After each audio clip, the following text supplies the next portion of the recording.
So welcome to the first lecture. So this is, the course is Mathematical Foundations of Data Science.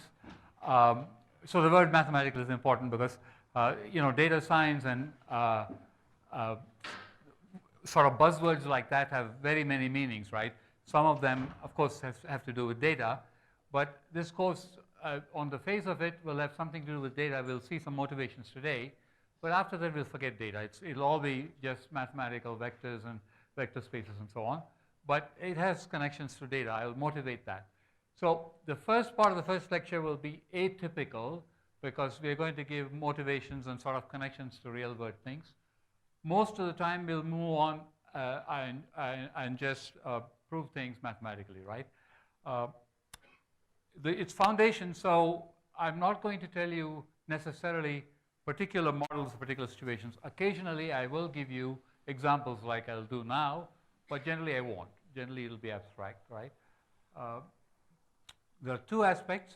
One is algorithms, the other one is models, stochastic models or deterministic models, algorithms and tools. You'll see both of these. This follows a book, and I meant to give the reference, but so it's a book I'm writing with Avram Blum and John Hopcroft called Foundations of Data Science, and you can download it from Hopcroft's website, right? And what we are going to do in these lectures are chapters 2 and 3. And I'll stress this as we go along. The prerequisites, of course, you're all familiar with linear algebra, multivariate calculus, probability, basic probability, right? I will assume that, and I'll stress that as I go along, right? Okay, so with that, I'll move on. As I said, the first part of the first lecture is atypical. I'm going to give you motivations. Okay, so for this course, each data point is in real space, d-dimensional real space. I'll always use d for dimension, where d is large. Now, you can, there are quibbles about this. Now, the reason for this is, in fact, I'll give you an example. In many modern applications, the d is a number of features. Each coordinate is a feature, and each data point has one component for each feature and tells you the importance or the weight of that feature, right? So if you have images, they are represented, for instance, and then we'll see how documents are represented in this way. Now, you can say this is not universal. Sometimes coordinates are Boolean or some things like that. Yes, that's true, but most of the time they're real. In this course, we'll deal with real vectors. Also, there's much nicer mathematics to do with real vectors that I can easily understand than other things. So we'll just do that in this course. For us then, data points are just points in RD. Okay. There are two broad things you can look at. One is the modeling part. I mentioned this sort of. Modeling part, what features should be used, what should be the value of each feature value. So we'll see in a minute, example of representing documents by vectors. And when you represent documents by vectors, each component may be the frequency of one particular word. Component corresponds to a word and the frequency. Maybe frequency is not the right thing. You should take the square root of the frequency or the log. These are the kinds of details we won't worry about here, right? But somebody who does the modeling has to worry about to get a good model. So we assume that it's their job. They've done the modeling and given us points in RD, right? That's what we'll do here. And the second part is understanding and processing data, mathematical structure, properties of data, and so on, as well as algorithms, right? So course mainly deals with the second part with occasional examples, as I'm going to now describe. Right at this point, I'm going to describe some examples of modeling, right? Okay, so example 1, which is a fairly standard example. So if you have a collection of documents, I want to represent them. Represent each document as a point in D space, where D is large, right? So let's say the documents use a vocabulary of D words or terms. Every word may not make it to your list of terms. I mean, articles may be omitted and, and things like that. This kind of pruning the modeler does. You don't worry about it. It's given to us after all the pruning is done. And we represent each document as a D vector, D-dimensional vector, which lists the frequency of each term in a document. Or it may be the square root of the frequency or whatever, but it's some function of the frequency usually. Okay. I guess this was supposed to be an example. So here's a random document. These words occur, these words occur with very high frequency, right? And so you know what the document is. Now, one question is, right, we completely forgot the context. We didn't worry about which words occur next to which words, right? So we don't worry about that. This is called the bag of words representation. Even though it throws away a lot of information, it's turned out to be quite useful and used in a lot of applications. Now, if you want to worry about neighboring words, you could worry about pairs of words and their frequencies, pairs of words occurring next to each other. So bigrams, they're called, and their frequencies. So you could do things like that. Those are tweaks to the model, but there's just an example to say documents are represented as vectors. Okay. One more example, which also is crucial. So if you have a collection of D URLs, if you want to describe the whole web, let's say all the URLs are there, D of them. The D is very large, right? Billions. Each URL, I'm going to say, becomes a D vector with 0, 1 coordinates, right? And the 0, 1 is 1 in position I if there's a hypertext link. So one particular URL I'm looking at has become a vector. And the vector's ith component is 1 if there's a link from that URL to your URL to the ith URL in the collection. 0 otherwise. 0, 1 vectors, right? Of course, there's a bit of, you don't have to list, this potentially could be D squared elements, right? But of course, most of them are 0. Everybody points to, I don't know, at most 7 URLs on average. So this is very sparse. There are only 7 D non-zeros. You would only list them. But this is the kind of detail we don't worry about at the moment. But there are 7 D rather than D squared ones to list, right? So I suppose most of this went away. So, okay. So you may ask, so far I've said, take documents or take URLs, plunk them down as vectors.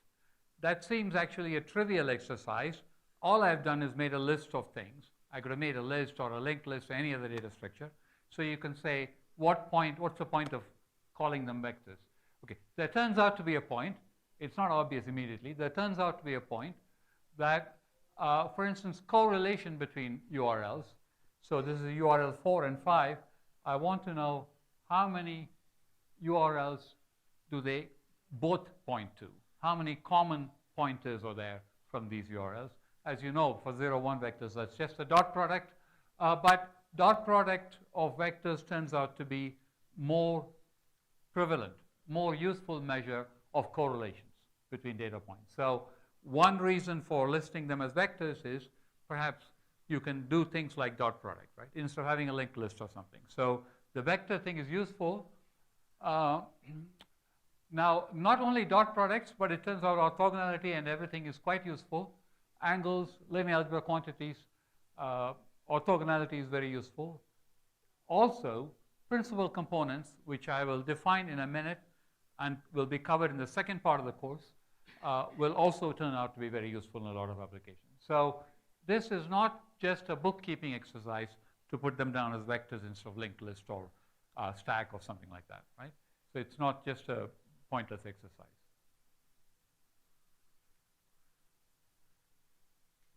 So I will soon say something controversial so you can have questions, right? I should think of that.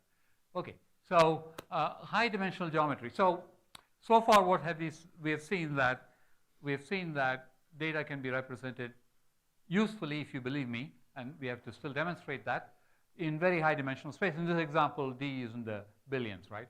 So it's still feasible because it's sparse, but it's in the billions.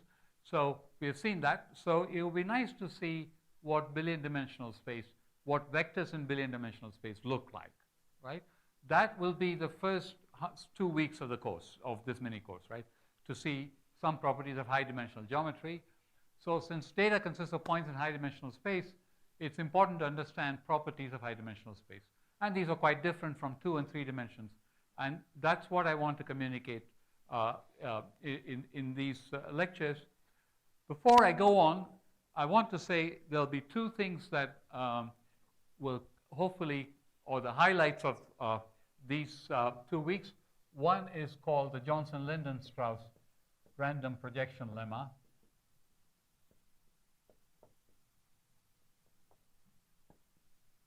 which I won't define now, but random projection theorem. But if you like, you can look it up. And the second highlight will be, so how many of you know Chernoff bounds? Okay, good. I mean, we will see them. So the second one will be, you have things like Chernoff bounds for 0, 1 random variables. So Bernoulli random variables. You can prove similar results. What they are, when I come to it, I'll tell you in detail. But for right now, I just want to pick your curiosity a little bit and have you look up things if you want to, right? Chernoff bounds, 0, 1 random variables. Now, I could instead take sums of Gaussian random variables. And I could take sums of squares of Gaussians. These all come up.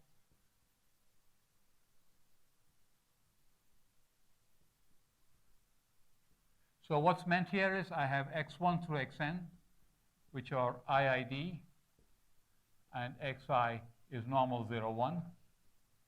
If this notation is not familiar, this is not the right course for you, right? I mean, all of this should be very, very familiar. IID is identical independent distributed, right? So, and in this case, you take the sum of squares, and in that case, you just take the sum. Or you could take sum of exponentially distributed random variables.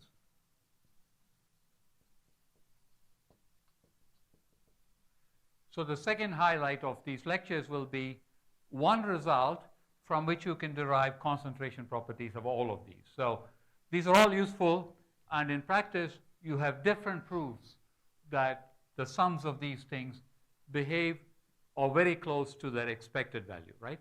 So when you take the sum of a bunch of random variables, their sum will be close to the expected value. That's, again, I'll put up things you should know, central limit theorem and large numbers you should know, and if not, revise them. They tell you that, but usually the proofs are all different. So one thing you might want to think about at home is what common thing can derive all of these, and we'll see one, right? We'll see a theorem that tells us how to derive all these concentrations. So I'm giving you the highlights partly to tell you what the course is, but partly also so you can go and revise up, brush up your old linear algebra and probability, right? Okay, so volumes and surface areas are just integrals, and so we can work them out in 3D. We can also work them out in any number of dimensions. So 3D is multiple integration, 3 integrals. Instead, you will have D integrals now, right? Now, here are some simple facts, right? The volume of a cube of side 1 in D dimensions is still 1. Okay, that's good. This is the cube, right? So the volume is 1. What's the volume of a cube of side 2? So if you scale up each side by 2 in 3 dimensions, you scale the volume by 8, right? In 2 dimensions by 4, in 3 dimensions by 8, and so on. In D dimensions, you scale it up by 2 to the D, because every dimension scales up by 2. Good thing to remember. What about the D-dimensional sphere? Also the same. If I up the radius by a factor of 2, I up the volume by a factor of 2 to the D. Okay. These are all follows by integration. So the fact to remember is, so you're going to be integrating to do this. So you have an infinitesimal cube in D. This is 3-dimensional, right? And if I expand each side by a factor of 2, the volume goes up. I mean, I can't draw that, but volume goes up by a factor of 8, right? That's all I'm saying. So once you have this property for a cube, it's true for everything else, like a sphere, right? This follows from that. Why is that? Because in getting the volume of this, you'll be integrating. Okay, maybe I should just tell you why that is maybe in a picture. I won't actually prove this. So here's a sphere of radius 2. Here's a sphere of radius 1. I integrated the volume of this by taking cubes here, and corresponding to each cube, there is a cube of side double the side, right? So I got this bigger one by going along every infinitesimal cone and doubling the side, doubling each point. No? So we'll see the volume just goes up by a factor of 2 to the D because it does so for a cube, therefore for everybody. Okay, so here's a nice picture that I like to put up. But so things don't really look like this, but this is a picture to remember. So here's a cube of side 1, centered at the origin, right? And in 2 dimensions. And here is a sphere in 2 dimensions, just a circle of radius also 1, right? And clearly that encloses the square in 2 dimensions. In 3 dimensions, I mean, the cube doesn't quite look like this, but we have drawn it like this schematically, right? In 3 dimensions, it's exactly touching, right? Is that right?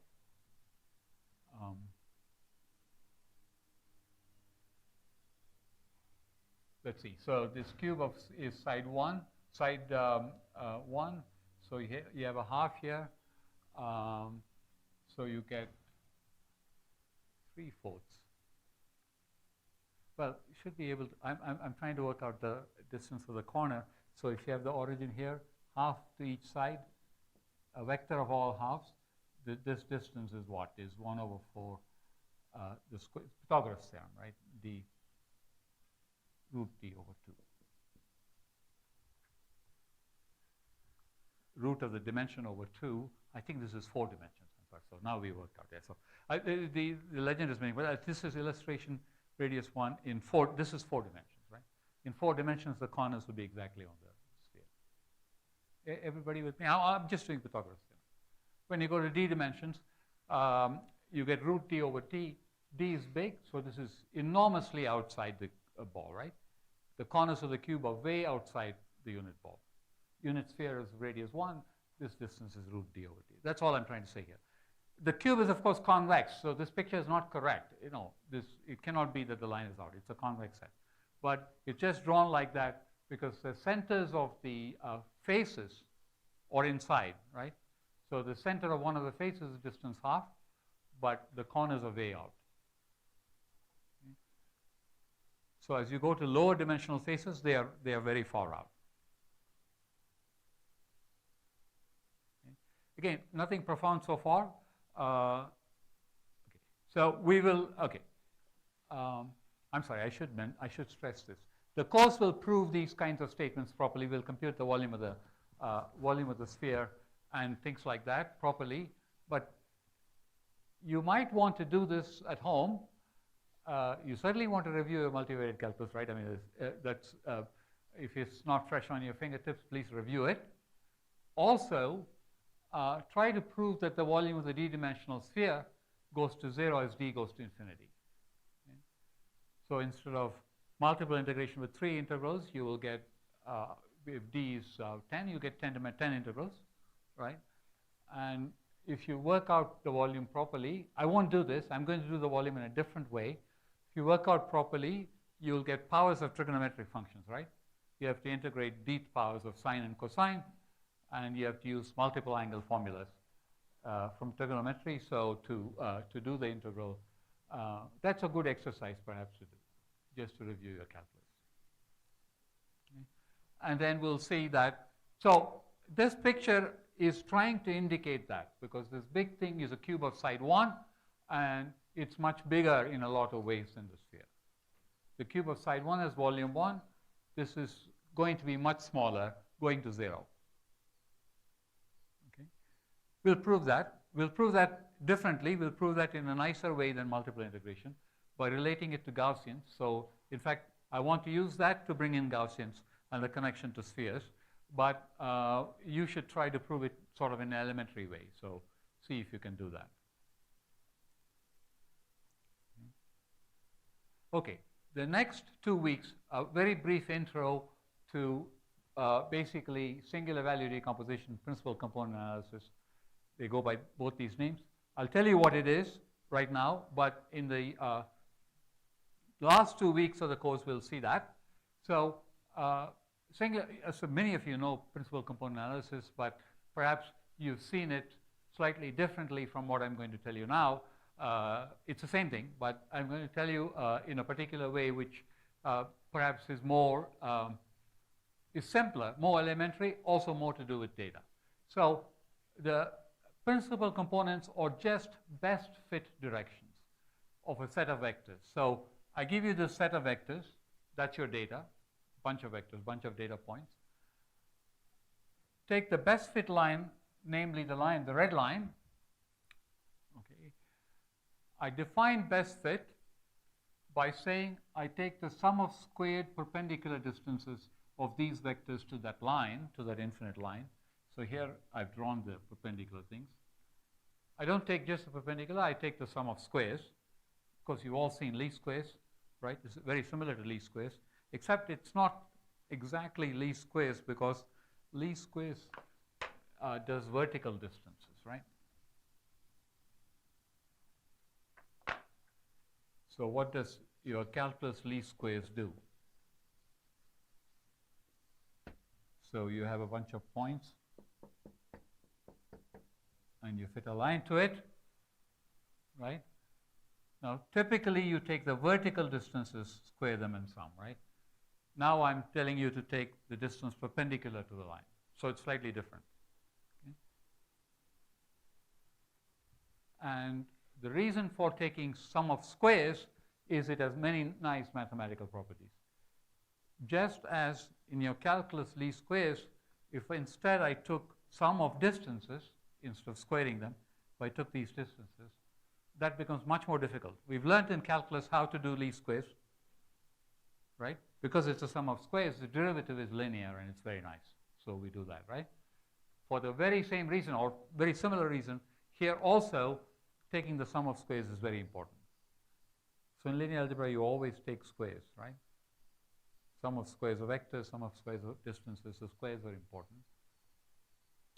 Just like least squares, there will be an algorithm to do this. We'll see that, but this is the best fit line. It's called the first principal component. Okay. There are other principal components. So the best fit direction, the first thing is V1 is the first principal component. Then you take the best fit direction V2 perpendicular to V1. That's called the second principal component, right? And so on. So V3 perpendicular to both of these. The best fit direction, best fit meaning sum of squares, sum of squared distances, right? And finding k such directions gives you the k principal components. And a lot of algorithms do the following. They find the first k principal directions and project all data to the space spanned by these. So somehow these are considered the very important directions, right? And it turns out in a lot of applications that's true. Again, I'm not telling you all the details. This is just a peep into what we'll do in those lectures. Okay, and then algorithms do something in the projection, but the idea is to find these. Okay, so we'll spend the second part doing that. Any questions so far? I've been fairly general, so presumably this is just, actually, as I said, an overview of what's going to happen. Okay? I'm going to do one or two detailed things today, probably the simplest things, and then we'll finish. Okay, probability and high dimensional geometry. So please review and be current on your basic probability.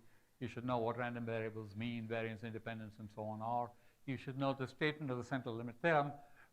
You don't necessarily have to know the proof right now, but it'll be nice if you know the proof, but we won't, I don't insist on that, at least the statement. You should know what the variance covariance matrix is. You should know what a general multivariate Gaussian density is, probability density, right? Not just spherical Gaussian, but general multivariate probability density is d-dimensional. All of these, if you're not familiar, look up. Okay, so from probability, as I said, if a data quantity is average of many independent quantities, it behaves like a Gaussian random variable, the central limit theorem, right? So many analogies between vectors of d independent random variables and points from d-dimensional space. Okay, so I said geometry so far, and I suddenly brought in probability. I did so because this is true, that there are many analogies between vectors in very high dimensional space and sums of many random variables. Okay, and we'll see one or two of those analogies. So if okay, this is just saying that Gaussian random variables is a particular case of that. So this is true for independent Gaussian random variables. Okay. We'll prove also that if you have a random point from a d-dimensional hypersphere centered at the origin, then the sum is nearly 0. So I'm going to draw a picture which we will see. So I'm going to draw two pictures for you. So one is a sphere in d dimensions. If I take the sphere, this is d. Most of the mass of it is near the equator. So this is the equator. So this has 1 minus epsilon of the volume. So I haven't told you the width of this annulus is very small. It's going to 0 as d goes to infinity. So I guess anybody who hasn't seen it, if you want to guess how wide this annulus is, that'll be interesting. How wide will it be as a function of d, right? If you've seen it, you shouldn't guess it. Anybody wants to guess? Another way of saying that is, if I pick a random point from the sphere, it's highly likely to be close to the equator. By the way, what is the equator? What is this region? This is the region set of x, let's say, so that x1 is small. Right? I mean, if the north pole is when x1 is 1, then this is the equator. I could have called any axis anything the north pole, but I'm calling the first axis, so then x1 is less than or equal to delta. So how large or how small is delta so that I capture quite a lot of the volume? We'll see that. Still no random guesses? Okay, it's good. I mean, you're not going to be that brave. That's fine. So we'll show this. We'll also show, and the second thing will be easier. This is one. The second fact will be another picture, which will be easier. So this is also in d dimensions. And in fact, most of the volume will be in this part. So this 1 minus epsilon also applies to something very near the boundary, right? So most of the volume will be there. We'll prove this today and this the next time, or maybe both if there's time. Yeah. But I want you to think about why these are not contradictory. Okay. So I'm asserting two things, right? I'm saying 99% of the volume is here. I'm also saying 99% of the volume is here. So is that make 198% or what happens, right? It'll be good for you to think about that. We will think about that. So everybody at least got the facts. So, I mean, I have to tell you the widths of these annulus.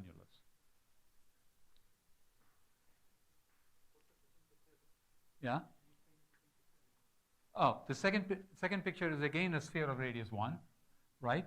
And I take, let's say I make this 1 minus delta. I used a delta already. Let me put delta prime. So, and I'm left with all points within delta prime of the boundary.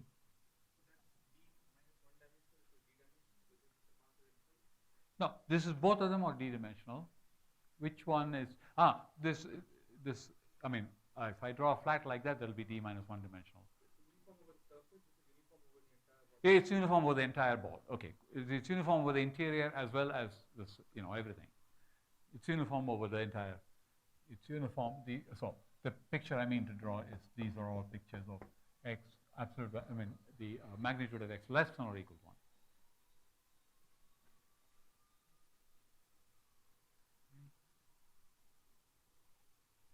to 1. So this is generally true for many, almost all. In fact, we'll prove it in general. This is general. And again, we'll state this carefully and prove that. Okay, so again, review and be current on probability.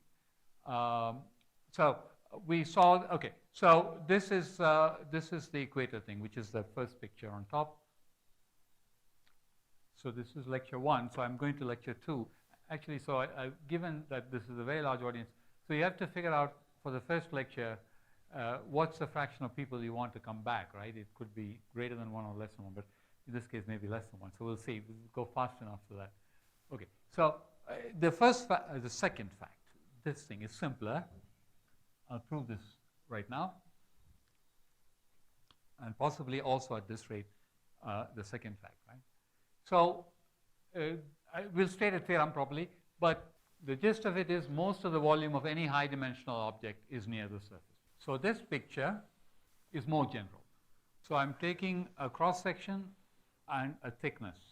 So it's a full dimensional. So the equator is d minus 1 dimensional, right? So the Earth's equator is a plane. So the equator is 1 dimension less. But I'm taking the slab, right? I'm taking the set of x such that x1 is less than or equal to delta, not equal to 0 alone. Yeah? Is that clear? So this is the real equator. I'm taking everybody within, basically everybody within distance delta of it. No, we will define delta and delta prime in a minute, but still it seems contradictory that I should be putting 99% of the mass here as well as here.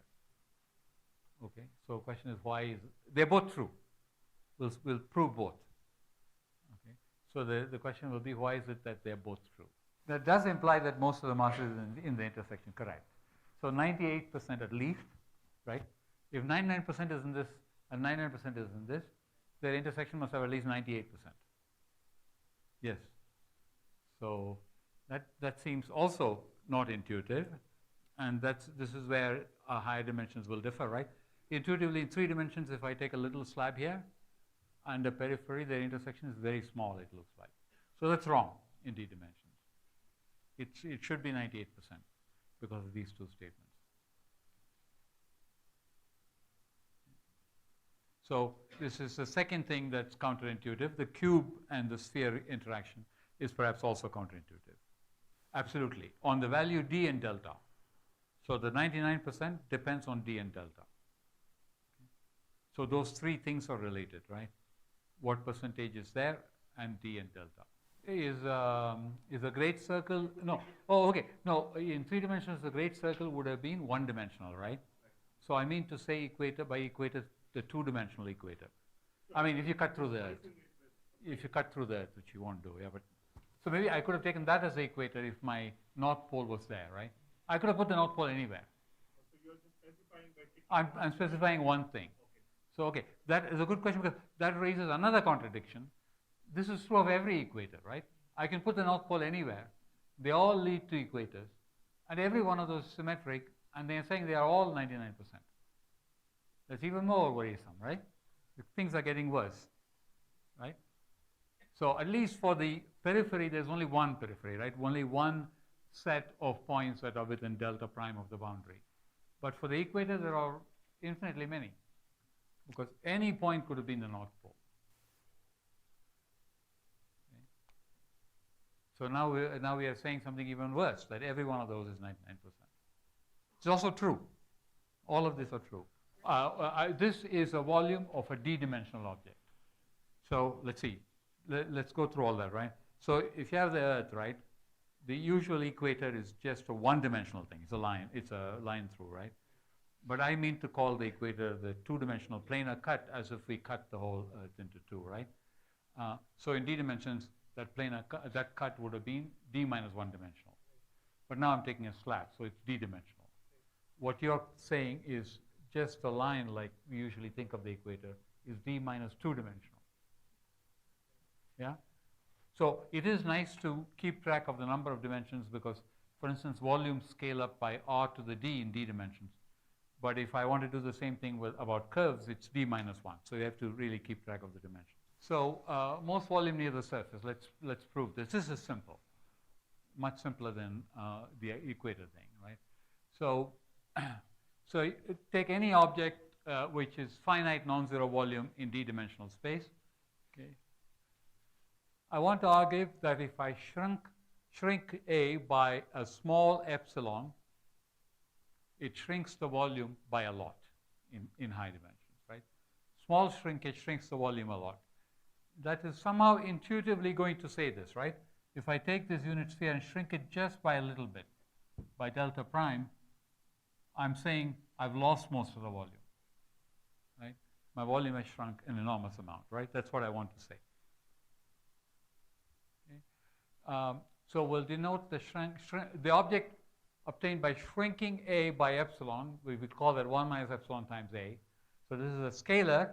This is a set of vectors, right? It's an object in d-dimensional space, which is a set of vectors. What this means is I take every vector and multiply it by a scalar, 1 minus epsilon. So every coordinate is multiplied by 1 minus epsilon. So that's my shrunk object, 1 minus epsilon A. Okay. So what's the volume of 1 minus epsilon times A in terms of the volume of A? I want to know that, right?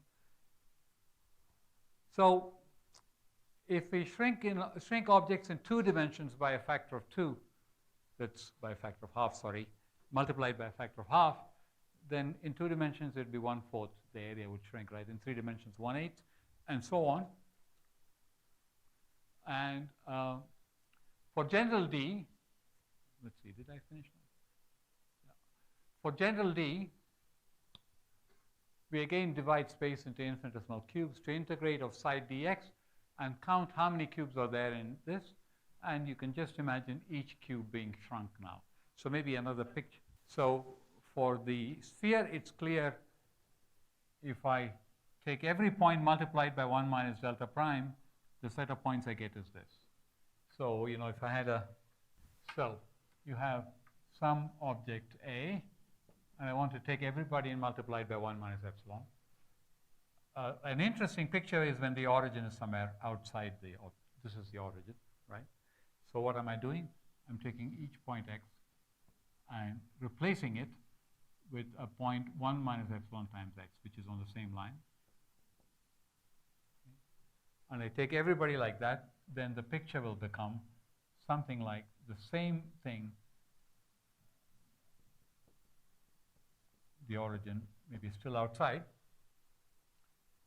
In fact, it will still be outside, right? If the origin didn't belong to the A, it will not still belong to this, because I've shrunk every point by 1 minus epsilon. Okay. So the volume of this I would have computed by taking small infinitesimal cubes.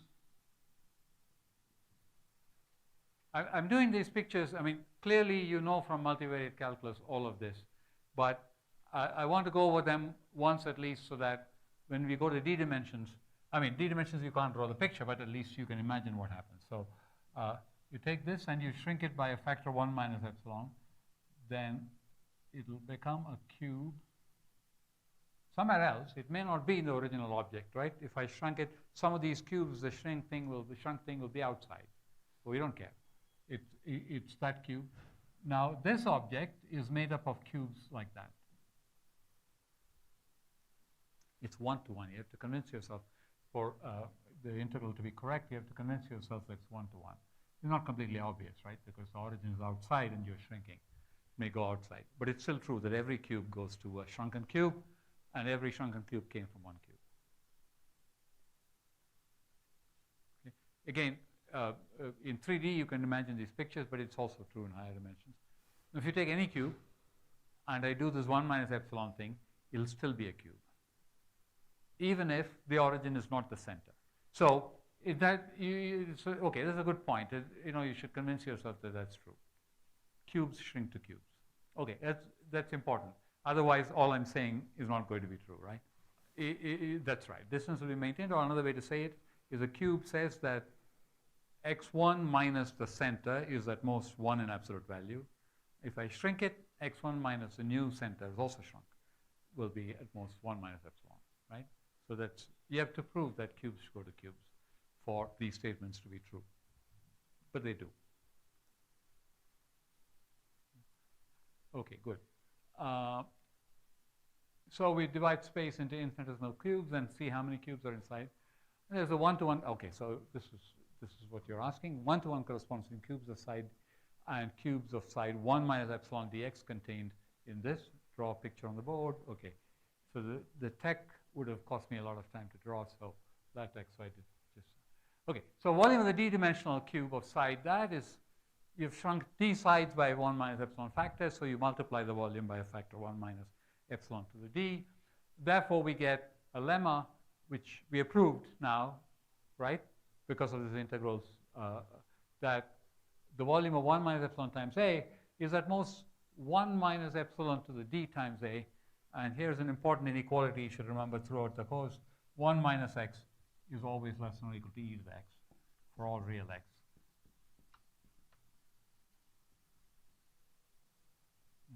This is probably the most used inequality in this course or any other course, right? But it's true for x, negative, positive, everything. Okay? It's always true. Therefore, this one, it gives you this factor. What does this tell you? The most important thing here is d is an exponent, right? So if epsilon is 1 over d, already it starts falling. If epsilon is 10 over d, you get e to the minus 10, right? So it's a very small fraction. So this delta prime is order 1 over d. So in 1,000 dimensions, most of the volume is within 1,000th of the surface, 1 over d. Okay? So that's the width of the annulus. We will later also want to find the width of such annuli for Gaussians, and for Gaussians the width is 1 over root d. It won't be the same. So if I pick n Gaussians, right, and plot them as points, sorry, d Gaussians, plot them as points in d-dimensional space, there will be an annulus, but of width 1 over root d, so that most of the probability mass lies there. We'll prove that, but it's still an annulus. So what I'm now saying is this delta prime depends on the object. Okay? For the sphere, it's 1 over d. For Gaussians, it'll be 1 over root d. For various other objects, it'll be different. For cubes, also, it'll be 1 over d. I didn't prove that, but that's something you should prove.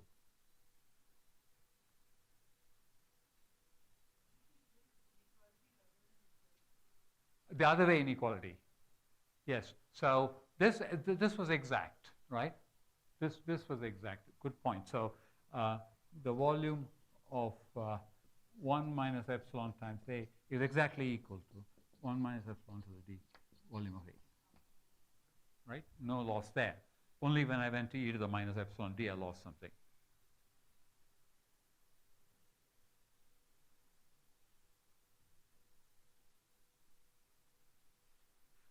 Okay, specializing to the sphere, we get a slightly better statement. I mean, the statement that we wanted.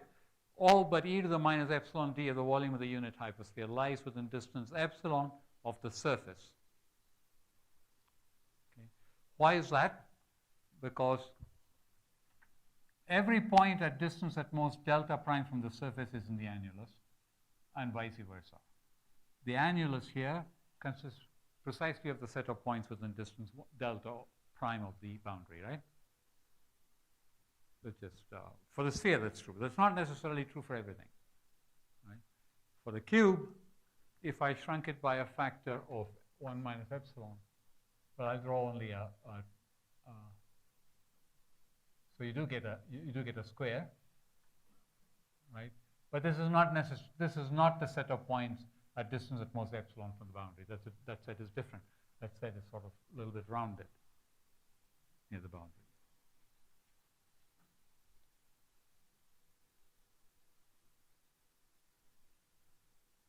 Okay, so that proves what we want, the volume near the boundary. Yeah? Yes, I'm sorry. Yes, yeah, I called it epsilon here. Yeah, they're the same. So if somebody told you that data points were uniform random from a sphere, if you have a lot of data points, most of them will have sum of squares nearly 1, right? There'll be almost nothing near the origin. All of this is empty space. Okay, there'll be nothing near the origin. It's also true of Gaussians. We'll see that if I pick x1 through xd, IID Gaussians, there'll be almost no probability mass near the origin. The sum will not be nearly 0 most of the time. I'm sorry, sum of squares will not be nearly 0 most of the time. Sum will be nearly 0. sum of squares won't be.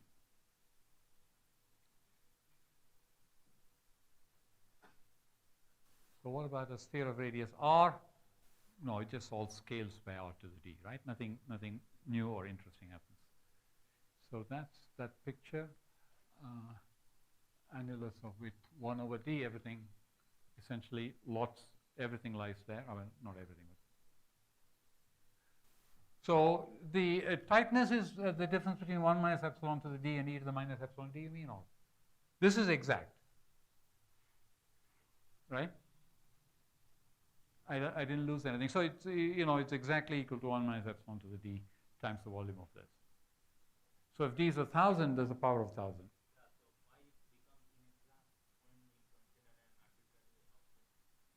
If you consider an arbitrary object, what happens? Okay, that's a good question. So for very bad shaped objects, things are not so easy to say.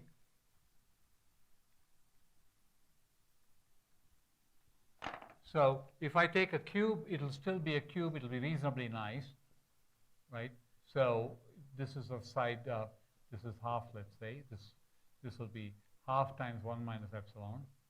It's not, this corner will be still fairly far from that corner, right? The middle of the face will be epsilon distance, but this is epsilon times root d. There's always a root d factor coming in, right? But if you take a long skinny object like that and take 1 minus epsilon of that, then that will cut off somewhere very far from that. And we have to work it out for every object. But for bad shaped objects, the volume is still 1 minus epsilon to the d. That's exact. But the distance will be a lot from the corners. Yeah? Because only for cubes and spheres do volumes behave more or less like distance to the dth power. For odd-shaped objects, no. Right? So here the volume is this dimension, which is very small, times the other dimensions, which are much bigger. So the linear transformations don't preserve lengths, they preserve volumes. Yeah. There are many examples, like the URL example, where the vectors came from a real-world application which had only 0, 1 vectors, right? But once we make them points in D space, we forget combinatorial properties like 0, 1, and only look upon them as real points, and then we can shrink them, expand them, anything. So all of that is interesting. Okay? A much more striking example of this, which is not going to be in this course, where you make vectors we make points, data into vectors where it doesn't seem to mean anything, is optimization. So you all know the traveling salesman problem, right? Where you have tours through cities and you want to find the minimum length tour. If you don't know it, don't worry, because there's not time to explain it. But it turns out the way to solve this, the most common way to solve this problem is to make each tour into a 0, 1 vector, which tells you which edges you take. Okay?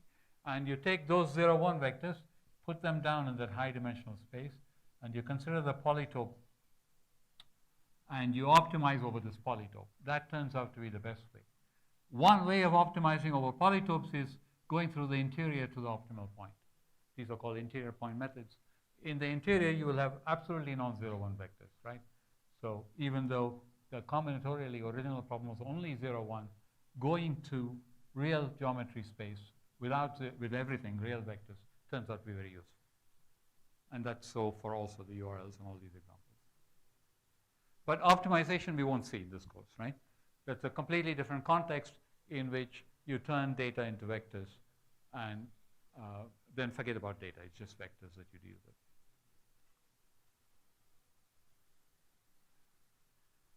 Okay, we have come to the end of the hour.